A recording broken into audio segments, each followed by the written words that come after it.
This is Dr. Rob Harder with the Nonprofit Leadership Podcast, Making Your World Better. What does it take to be an effective nonprofit leader today?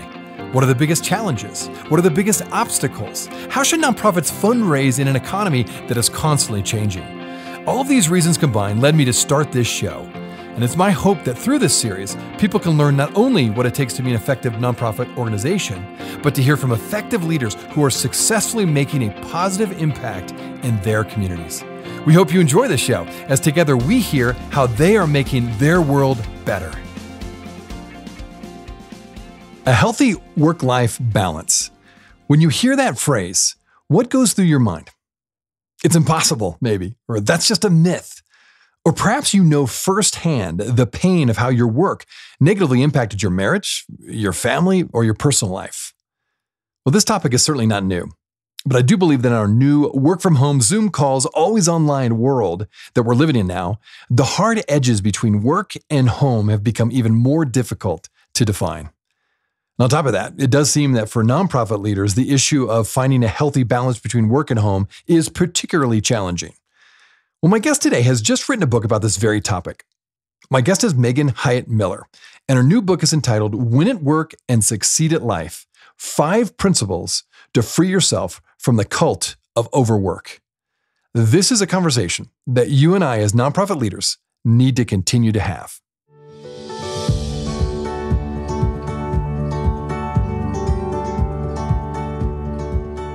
Well, Megan, thanks so much for being on the show today. Rob, thanks for having me. This is a blast. Absolutely. Well, this topic of balancing work and home is a really critical one. Now, it's not a new one, right? But it does seem that with our work from home, Zoom call, always online world that we're living in now, particularly after last year, it's really blurred the lines even more when it comes to seeking to find that healthy balance between work and home. So before we dive into the topic, though, I just think for my listeners' sake, could you give us a bit of your background, both career-wise and experience-wise, just so they get a sense of who you are and where you're coming from? Yeah, so I'm the CEO of Michael Hyatt & Company. My dad and I are business partners in that business. We are a performance coaching company that really helps leaders and their teams, both in for-profit and nonprofit arenas, get the vision, alignment, and execution they need to, just like this new book we have that's just come out, Win at Work and Succeed at Life. That's something that we call the double win. And, there's a lot of people that can help you to scale your business or build a significant business, but we want to do that while also helping you to be thriving and really succeeding, truly succeeding in the rest of your life. So we do that through corporate training. We do that through group and one-on-one coaching. And we also do that through our planner product, our 90-day planner called the Full Focus Planner. So those are the ways we kind of engage with our audience. But I came into the business in 2012. We started in 2011. My dad was the former chairman and CEO of Thomas Nelson Publishers, which is the largest Christian publishing company in the world. It's now called HarperCollins Christian Publishing. And he left there in 2011, started our company, and we were just rapidly scaling. I was involved with the business, honestly, a part-time basis right at the very beginning, but that quickly became full-time, and it quickly scaled faster and faster and faster. I have a marketing background. And at a certain point, things got to a level of growth where he came to me and he said, I want you to become the chief operating officer of this company. And at that time, I now have 5 kids. At that time, I had 4 kids. My husband and I had adopted 2 boys from Uganda in 2011, and they were 3 and 14 months at the time. And they had some special needs, as all kids who are available for adoption do. And so I was really faced with what felt like an impossible choice, right? Like, am I going to prioritize these kids who need me and who I really have a narrow window to create attachment with and meet their needs? Or am I going to take this big job, big executive position, and try to kill it with that? And maybe, my husband would stay home or something else to make that work on the home side. I didn't really like either of those options. And so I went to my dad and I said, Dad, I feel like I can do this job. I feel like I can kill it, but I have kind of a caveat. I need to be done every day at 3:30 so I can pick my kids up from school and be fully present with them after school. I can't travel a lot. I can't be out with clients at night. I can't be working on the weekends. I've got to constrain my workday to this 9 to 3:30 kind of time period. And I don't know if you're up for that, but, if you're willing to try it, I am. And he said, yeah, let's do an experiment. Let's give it a try. We tell the story in the book. And it has just absolutely worked. I think that in many ways, the constraints around my workday, which I have maintained ever since that, now many years ago, have driven my success, my ability to succeed, because as we talk about in the book, creativity, or rather constraints, really foster creativity and innovation and freedom. We make better decisions. We have better ideas when there are hard edges than we do when there are no edges. Just kind of like we think about our finances, right? We have a budget. We tend to make better decisions. Same thing is true in our organizations and our businesses. Oh, I love that. Well, so talk a little bit more about that. Sounds like you've already shared a bit. First of all, just the work day, that schedule has been very challenging. But as the CEO of your dad's company, maybe some of the biggest challenges you've faced before COVID and then certainly during COVID, what have been those biggest challenges besides obviously the schedule and things like that? And we'll dive a bit more into how you've balanced that with 5 kids, which, by the way, that's incredible. So my hat's off to you already. Thank you. Well, I think that the challenge that any leader has in a rapidly scaling organization, whether that's nonprofit or for-profit, is there's always more to do than there is time.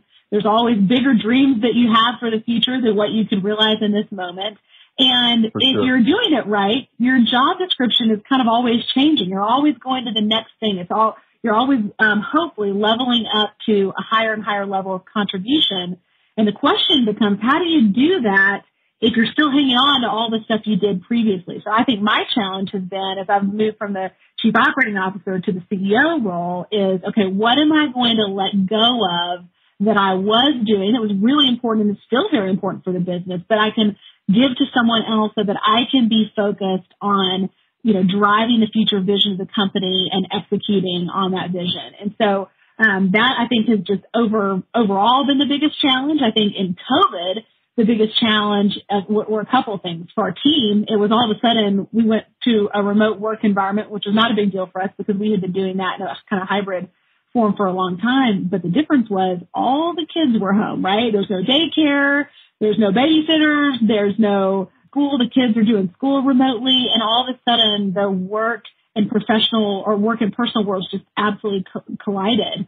And our team was overwhelmed by that, as we all were. I was too. All of a sudden I've got my kids home all the time. And they came to us and they said, guys, working 8 hours in this kind of a stressful environment, juggling all this stuff, feels like working 16 hours. I don't know what we're going to do about it. And so my dad and I talked, and we decided, that perhaps if this 6.5 hour workday that I had been doing for all these years worked for me, maybe it could work for our team. So we did an experiment. We moved to a 6 hour workday, 9 to 3. And for a month, we thought, let's try it for a month. This is in like late March, early April of last year. And we never looked back, really. We began pursuing it as an experiment, then quickly decided we wanted to keep it permanently, and have been steadily working toward the implementation of all the things that are necessary to make that work. What's amazing about that is that our operating results in terms of our profit, we beat our aggressive goal by 50% last year, working about 25%. Oh, so it was only, so in a sense, 30 hours a week is what you're saying. 30 hours a week. That's right. We have a lot of parents with kids and enables them to pick kids up from school, and that's really meaningful. So we settled on that. But it's been fantastic. Well, that is fascinating. And I think that's going to be interesting for my listeners to, okay, maybe they're going to change up their work schedule here for that as they hear that. Well, and you've already mentioned this. You've got a new book out with your dad called Win at Work and Succeed at Life, 5 Principles to Free Yourself from the Cult of Overwork. So you've already kind of mentioned a few of the nuggets that we're going to get into, but let's talk a bit about the research that went into it. What were some of the biggest surprises that you found along the way as you were doing your research? Well, one of the things that I think became apparent very quickly is that overworking is not actually more productive. Once you get past about 45 hours a week, you're not any more productive than you would be otherwise. So in essence, it's almost like a vanity metric. I think this becomes this kind of hustle currency in our culture where we brag about I work 55 or 60 or 70 or 80 or 100 hours a week. But in reality, there's a law of diminishing returns that is taking place. And that's very clear in the research that it's just, we really get 5 to 6 hours of truly productive work per day. And the rest is kind of junk time, which is why we felt confident going to the 6-hour workday. And by the way, that's not the premise of the book, is that everybody needs to go to the 6-hour workday. That for us is what this looked like. It's not necessary or prerequisite in any way. You can certainly work a regular 40-hour week or whatever, but that you're really not getting gains if you're working past kind of a normal, reasonable number of hours. And so then it begs the question, well, gosh, why are we doing it? And what can we do to stop doing it so that we really are as productive as possible? You know, I like to say, as I've been talking to people about this book, when we're talking about work-life balance, this is not kind of a soft and warm and fuzzy, like magazine cover article sort of a topic. This is really a performance strategy. So if you're someone who considers yourself a high achiever, you know you have an impact to make in the world through your ministry or your organization, and you're thinking about how can I do that? How can I just really maximize that? The things that we talk about in the book are really about making your work and your personal life work together to maximize your performance in both places. They don't have to be at odds with each other. And that's exciting to me, because I think the myth that we have been led to believe is that they are in conflict with one another and you have to choose. And that's just not true. I'm glad you mentioned that, because I would like to ask, this in your book, you seek to debunk that widely held belief that in order to be truly successful at work, it would be at the expense of your family. So you talk about this concept of double win, which you've already mentioned a bit. To define it again for my listeners, define that term double win, and then share more about your perspective on that. How can someone truly succeed at work and home? It sounds good, but how do you really do it? But how do we do it? Yeah. Well, first of all, I think we're presented with these two options, and I kind of alluded to this in my own story. One in the culture is called what we call the hustle fallacy, which is, you think about like people on Instagram and they've got like t-shirts that say #hustle, on it, or people like Elon Musk who are sleeping in their office and they've got 5 kids they haven't seen in years and they're working 100 hours a week. That's a really extreme example. But for most of us, what it looks like is, okay, and just until I get this initiative off the ground, or just until I launch that ministry, or just until I've got this new product done, or just until I hire these people, I've got to really put the pedal to the metal. And family, I'm going to miss a lot of dinners and soccer games and whatever, not going to be able to work out, but it's okay because it's only temporary. And then temporary becomes permanent, and it becomes your way of being in the world.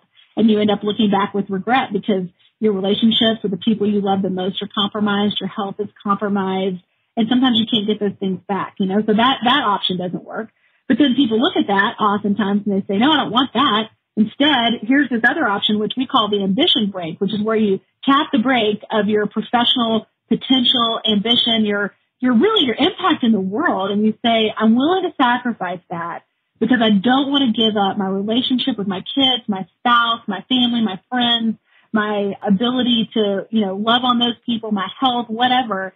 And so I'm going to tap the brake. The problem is both of those require a significant compromise, we think, that ends in regret. And so the double win says, no, neither of those are the best option. The third option is the way, and that is the idea that you can win at work and succeed at life. And it all really starts with this idea of defining what the double win means for you. We talk about in the book, really, that you look at 3 kind of areas of your life and start thinking in terms of non-negotiables, because we all know there is not enough time to do it all, right? We've all tried. It's always a failure. It always ends badly. There's not enough time, but there is enough time to do the most important things in your life, as long as that's not everything. And so we have to start making choices. So, for example, if we think about self-care, the basis for all, high performance, what for you are the non-negotiables in terms of your self-care?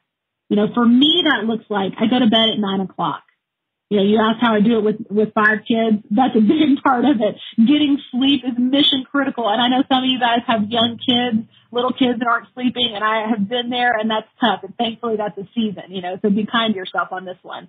But for those of you who are not, sleep is critical. I also exercise in the morning for 45 minutes, Monday through Friday, and we have a little home gym thanks to COVID. I drink 64 ounces of water a day. I've always got my big cup, full of water that I'm drinking. And then I plan my food for the day because I'm really prone to skip meals. And when I get too hungry, I turn into a not very nice person. Not to mention I don't make good choices, about all kinds of things, including my food. So that's self-care. And then the next area is relational priorities. What matters to you? If you can only do a few things relationally, And there's lots of things that you're going to decide that are negotiable. They're not mission critical for you. What is mission critical? For me, that looks like I've got to be home with my family having dinner 5 nights a week. Now, what we eat for dinner is not part of the non-negotiable. That could be Chick-fil-A on paper plates for all I care. It doesn't really matter. What matters is looking in my kids' eyes, right?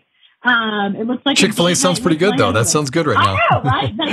So then like a date night with my husband as well as going to church for us. So, those are those things. And then professional results. What are you responsible for professionally that's non-negotiable? If you don't do these things, if you don't deliver these results, you're not going to have a job or you're not going to be able to make an impact in the world, and getting really clear on those. So those 3 areas, self-care, relational priorities, and professional results, start to frame up what a double win means for you. And then there's some much more practical steps we get into in the book and how do you start to implement those things. We'll be right back. Hey friends, thanks so much for listening to the Nonprofit Leadership Podcast. If this is your first time listening to us, I want to make sure you're aware of a whole group of other episodes with fascinating guests that I previously interviewed. Just go to our website, nonprofitleadershippodcast.org. There you'll find numerous interviews of nonprofit leaders from all over the country and even from different countries, all trying to make their world better. I also want to encourage you to like, subscribe, and share this podcast with others. This will help us get this great content out to more nonprofit leaders just like you. Now, finally, if you want to get my monthly email update that contains more resources in addition to these episodes, it's really easy. Just go to my website at nonprofitleadershippodcast.org and simply type your email address in the top right-hand box, and you'll be added to our monthly email update. And this way, you'll never miss any of the interviews or extra content from this show. And if you have any questions or comments, do not hesitate to email me. Thanks again for listening. Now back to the show. I like all those comments. Really, really good stuff there. And now to maybe get the background on this, I mentioned to you before we started the show, there is a well-known nonprofit leader, speaker, blogger named Vu Le, and he has a recent article actually entitled this. You'll love the title. We need to talk about our toxic obsession with productivity. And it's really edgy article, and particularly now, actually, since COVID has started, this is an issue. And I think especially with nonprofit leaders, for whatever reason, I feel like it's a work hazard that's specific to nonprofit leaders. So where do we get this idea that we need to work so many hours historically? I know you dive into it with your book. And then again, maybe specifically, why do you think it's so prevalent in the nonprofit world? Yeah, well, I think the reason it's so prevalent in the nonprofit world is because there's so much at stake. I mean, the work that you all are doing in nonprofit, I mean, people's lives are at stake, people's futures are at stake. I mean, the work you're doing matters, and you know it. Like, real people are on the other side of that. It's not just nice if you do what you do for them. It can be life or death in one way or another. Changing the trajectory of people's lives, so the pressure of that sense of what's at stake, I think, can be crushing for people. So that's what I would say. In the book we talk about that really there are 5 ideas that we've accepted that are what we consider to be the cult of overwork. And the first one is that work provides the primary orientation of life. And this is just what in American and Western culture we've all been led to believe. This is the thing. We're either getting ready to work or we're working or recovering from working. And it's just kind of this cycle. And in reality, there are 10 domains of life of which your vocation is only one. And when you neglect those other areas, you are putting yourself at risk for not being able to deliver long-term success. If you think of somebody like Serena Williams or Tom Brady, 2 people that have had incredibly long and successful careers, you wouldn't imagine that they could perform at that level and contribute at that level if they were overtraining, right? They would be sidelined by their injuries. They would be they would have their careers cut short, and yet overtraining and overworking are functionally the same thing. And so I think remembering that work is only one of the orientations of life is really helpful. The next thing is that I think we've come to believe that constraints stifle our productivity, and this is really true post-COVID because it's sort of like the banks of the river, everything overflowed and there's no hard edges to contain anything.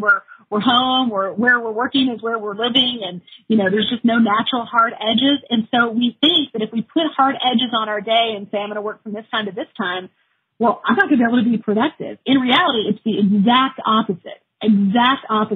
But this is a big one. And then I think we've all come to believe work-life balance is a myth, either because we're high achievers and we're like, that's too, soft, that's not serious enough for me, or because we're a little cynical because that has been an empty promise and we tried it and basically people have said, oh, you can do it all. You just have to have these special hacks. And that's just not true. We can't do it all. We can do the things that are most important, but we can't do it all. And then, of course, that there is this kind of prevailing myth that people have to always be busy and that rest is a waste of time, that rest is time that could be repurposed for work. And I think, those are really in play. I will tell you the sneakiest one of all, though, is that sometimes, and it's really true in COVID, when we're at work, we get acknowledged.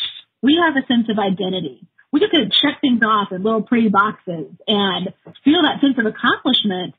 When we go home, I don't know about you, but when I go home to my 2-year-old as a 41-year-old mom, I'm like, whoa, I'm tired, and she's crazy and crawling all over everything, and I'm trying to make dinner, and, that I have to mentally prepare myself and have a conversation in my head that is really important work, but that's a long day. And she's an absolute joy, but she's exhausting, right? And sometimes whether it's you're caring for family members with chronic illness, or you have little kids or teenage kids, or maybe your marriage is tough. Sometimes home is hard, and it certainly doesn't have the kind of definable wins that our work does.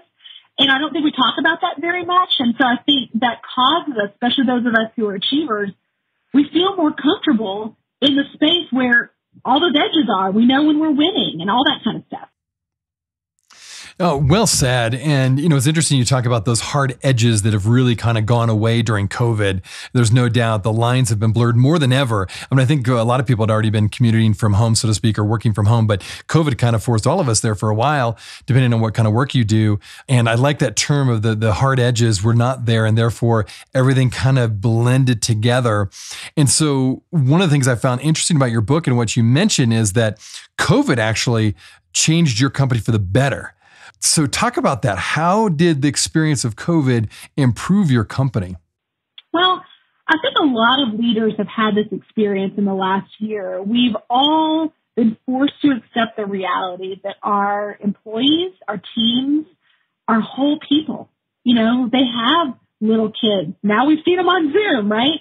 They have spouses, they have dogs, they have real lives and real challenges that are all of a sudden colliding with their work. And I actually think that's really healthy. I think that we're better leaders when we understand holistically that our people are more than just the function they serve in our organizations. I think that is a healthy thing to take responsibility for in many ways.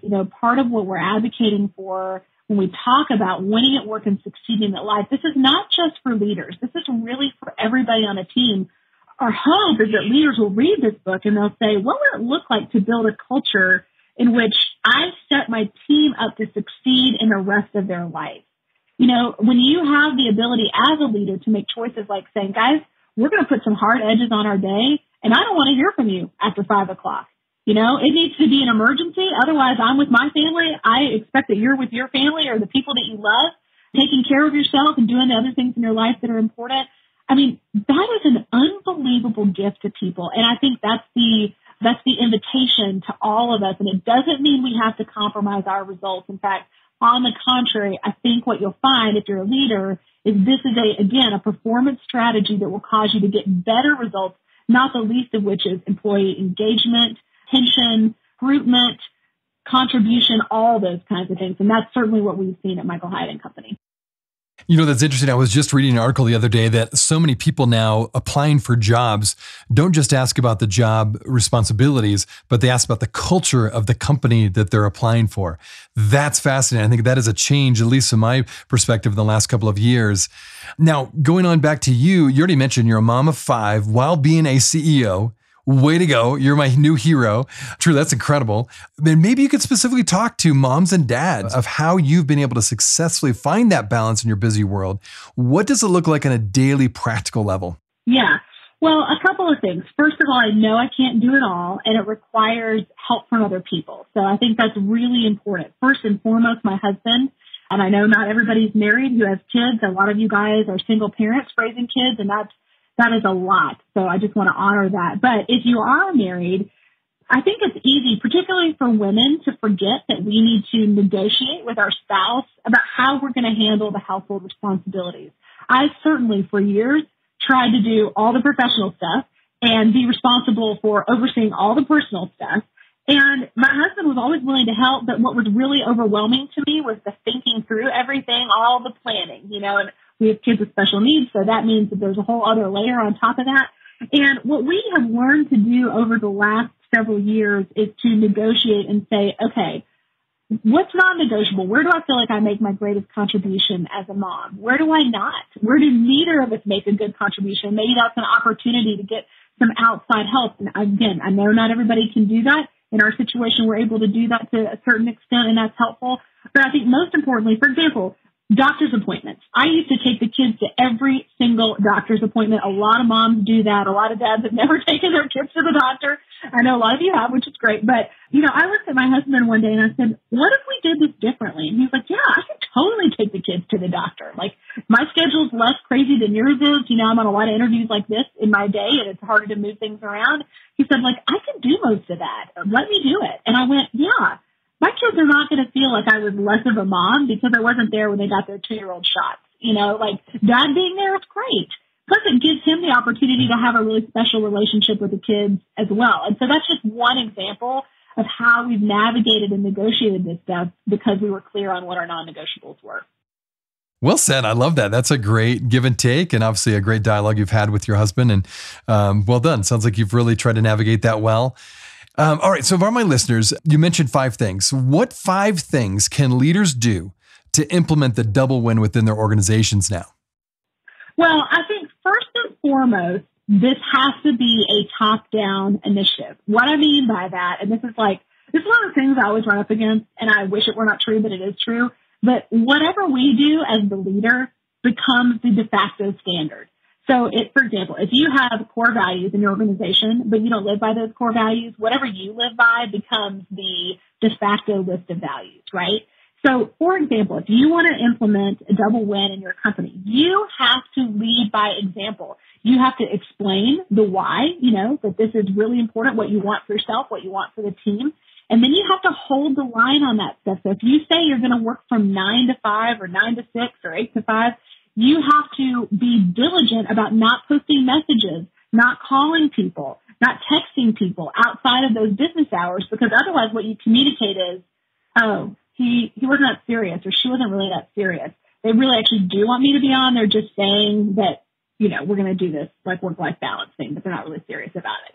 So that's the first thing. And then I think the next thing is reward people and hold people accountable for results, not tasks. So results and outcomes are what you want to do to win. If you hold people accountable for tasks, processes, that kind of stuff, that's going to drive you and them crazy. You don't need to micromanage people. Instead, you need to make the results very clear and leave it up to them how to most efficiently and effectively accomplish those things. So that's what I would say is it starts with you, and then it starts with lots of talking about how, we're going to hold people accountable and how you can come behind them and make this possible. Where are the friction points in your organization? How can you think through those different things that are going to get in the way of this? But people are going to be so motivated because of what's at stake for them that this is a pretty easy sell, so long as they don't feel like there's a double standard, like you're not really supporting them.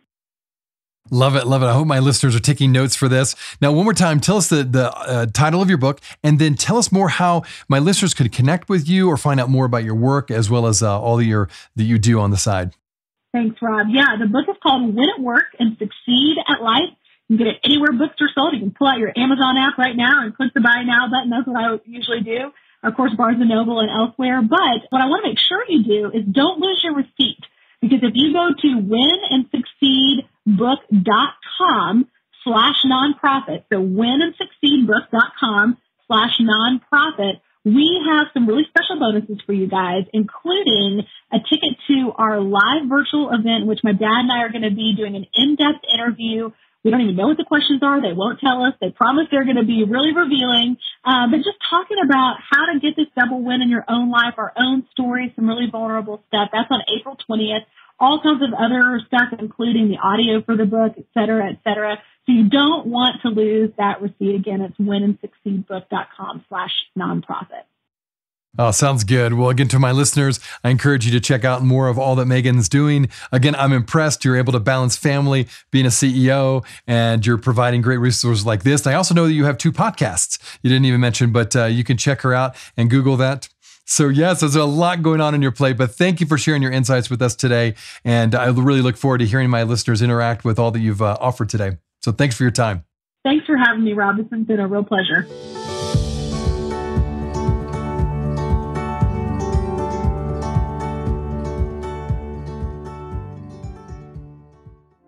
Hey friends, I wanted you to know that this podcast can be found on both iTunes and Spotify. If you're wondering how to find it, just type in the words Nonprofit Leadership Podcast and this podcast should show up. We also encourage you, when you go on iTunes, let us know what you think. Give us a review. Give us a rating. We would love to hear what you think of this podcast, and your feedback will help expand this podcast to get it out to as many people as possible. You can also find other resources and interviews of past guests on my website, nonprofitleadershippodcast.org. Again, that website is nonprofitleadershippodcast.org. Thanks again for listening, and until next time, keep making your world better.